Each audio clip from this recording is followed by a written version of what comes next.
So guys, meron tayong bisita mamaya na aantayin dito sa farm. Galing from Hawaii. So, second time na naming pagkikita ni Ate Melet. So, ngayon, nakauwi sila galing Hawaii with family. So, bibisitahin daw niya ako saglit kasi at the same time, pupunta sila ng Sagpulon mamaya. So, antayin natin. Tara.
Okay, sige. Huwag niyo naman nagtawanan. Parang focus na tayo sa program.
Ito sila Ate Belet.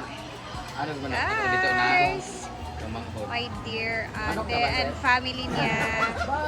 Dumdum yung itlog din.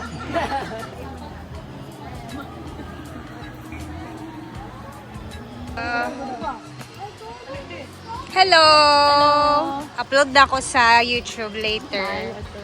Yes. Ayan, from Hawaii sila Ate Melet. A second time around.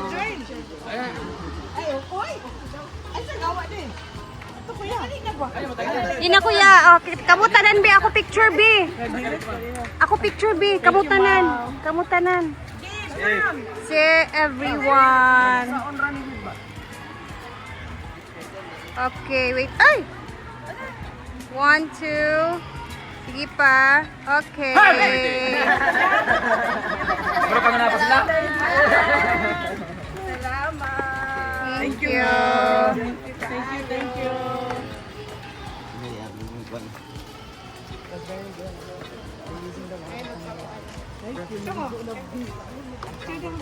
So much sa paglaan.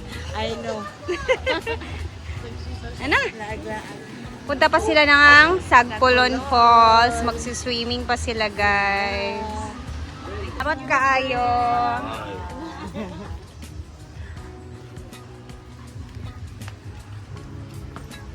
Ang torta ba? Guys, sobrang nakakatuwa kasi nakapunta ulit si Ate Milet dito. Si Ate Milet is first time ko siyang na-meet 2 years ago. From Hawaii siya. Kasama niya yung husband niya, nung pumunta siya dito last time, 2 years ago. Tapos ngayon, nakauwi sila again from Hawaii. At eto, binisita naman kami ulit dito sa farm. Lalo na ako. As in talaga ate, sobrang salamat talaga sa mga pa-surprise mo ate. Lalo na sa buong pamilya, kay kuya, and sa mga anak mo. At bumisita talaga kayo dito sa farm. And eto na guys! Eto yung binigay ni ate sa akin. Eto yung, saglit lang sila.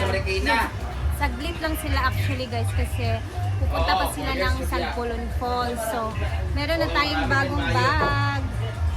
Bayot yung bag ni ate is Nautica. Ayan. So, isa-isahin ko guys para makita. This is for Diday. Na-excite si Diday na ito mamaya talaga kasi paborito ni Diday yung mga ganito ate. Thank you.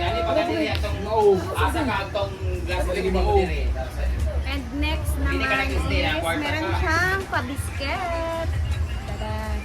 Bet ko yung mga lagayan nito. Nagtatago ko talaga. Thank you so much ate and family. Ate Milet. And mga anik-anik for Diday. Look. Wow, ang dami. Oo, pero Isa-isahin natin. a day before your knockout. Mga Sana, ipit 5 ni days Diday sa before yung knockout, buhok. hindi ka nagsiaman ka, hindi makasya. Eto, may pasuklay. Ang cute. Sa Japan, ate ni ate. Galing pa kasi sila ng Japan daw. Tour sila. Ayan, cute.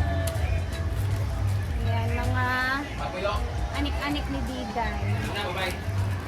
So next is, salamat ate ha. Thank you so much ate Milet. Siyempre may pachinelas pa si ate guys. Havaianas. Tropical coral made in Brazil. Wow. Magkakachinelas din ako na ulit na Havaianas. Thank you ate. Ang ganda ng kulay. Bet na bet ko ate. Sobra. Next, sorry po. Next we have Gandara. Parang ang bango-bango sa packaging pa lang ang bango na tingnan. Japanese cherry blossom. Lotion siya ate. Thank you so much ate. And kuya. My perfume. Ang ganda ng lagayan guys. Thanks Ate Milet. Siyempre ang paborito ni Diday, hindi mawawala Nutella. Mauubos to agad sa bahay guys kasi paborito ni Diday to din.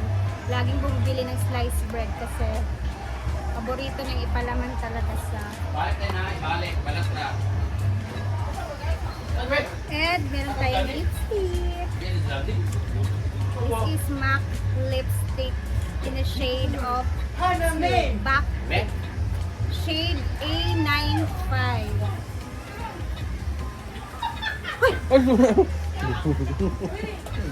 Saya.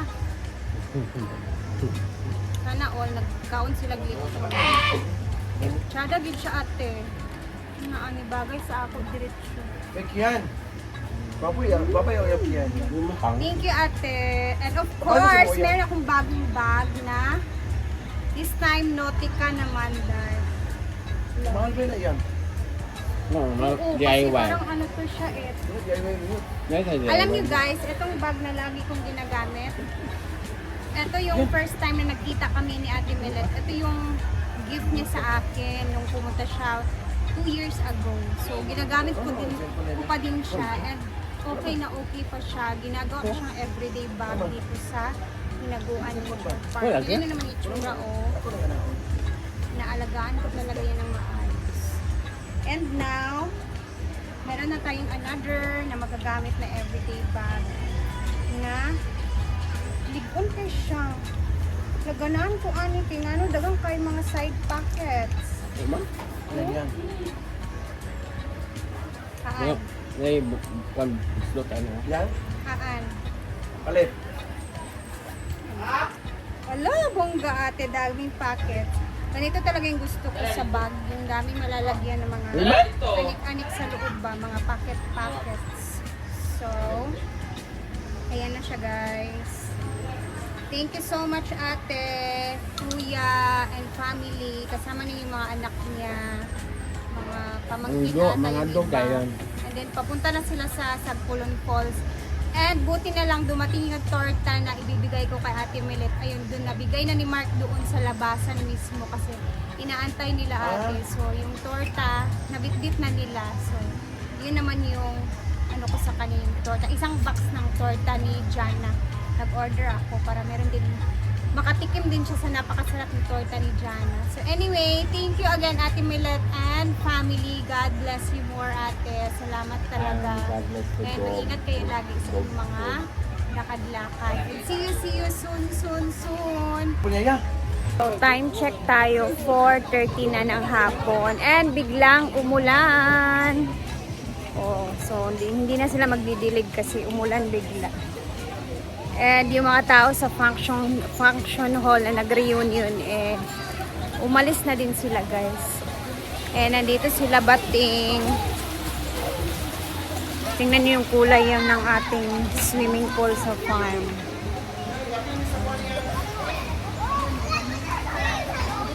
Kasi 'di ba ngayon is Sunday. So bukas magda-drain na ng swimming pool. So draining day tomorrow and nandito na sila Inday. Bating nagwawalis sila kasi maglalaro sila mamaya ng pickleball and tara dito tayo. Walis-walis din tayo.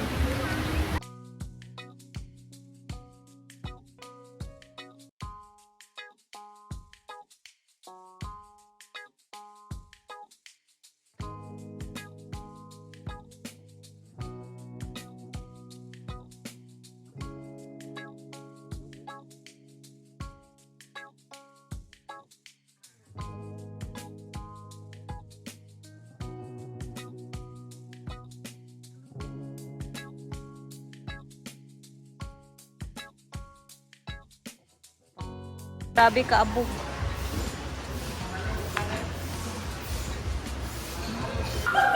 Ayan, medyo ngit-ngit na ang langit kasi umuulan nga guys. So nagpailaw na kami dito sa function hall. And hanggang dito na muna tayo. And nais ko mag-thank you again kay Ate Milet and family sa pagbisita. And ayan, finally nagkita kami ulit ni Ate. Thank you so much Ate sa pasalubong na binigay mo. Salamat talaga Ate. God bless you and your family. Mag-ingat kayo lagi sa mga lakad-lakad. And ayan, hanggang dito na muna ang video natin. And bukas ulit sa ating mga videos na i-upload. God bless everyone and mag-ingat tayong lahat. Bye!